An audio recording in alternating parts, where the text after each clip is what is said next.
with Cheap Joe's Art Stuff. My name is Julie and I'm here to impart some knowledge to you today via a 2-minute art tip. And today I have something kind of indulgent and fun to show you. These are fantastic.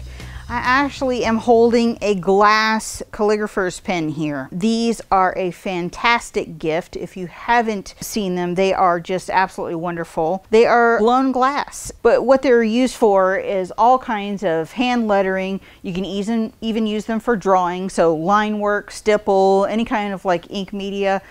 It works great with this.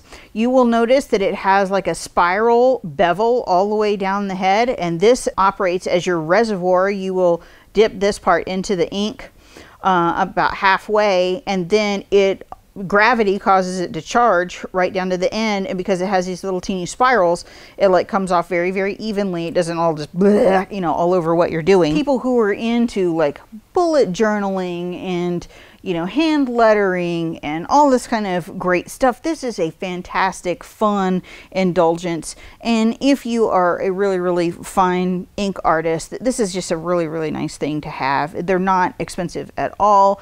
They do take a little bit of a gentle touch, a little bit of time getting used to them. You don't want to press on them too hard, because if you break the tip off, it doesn't charge and distribute evenly. So you kind of have to get used to it, but they're not like super delicate. I wouldn't say that. We have a little demo here, a little something fun to show you, showing you a little bit about how these work. So we hope that you enjoy and take a look at some glass pens. They're absolutely fantastic.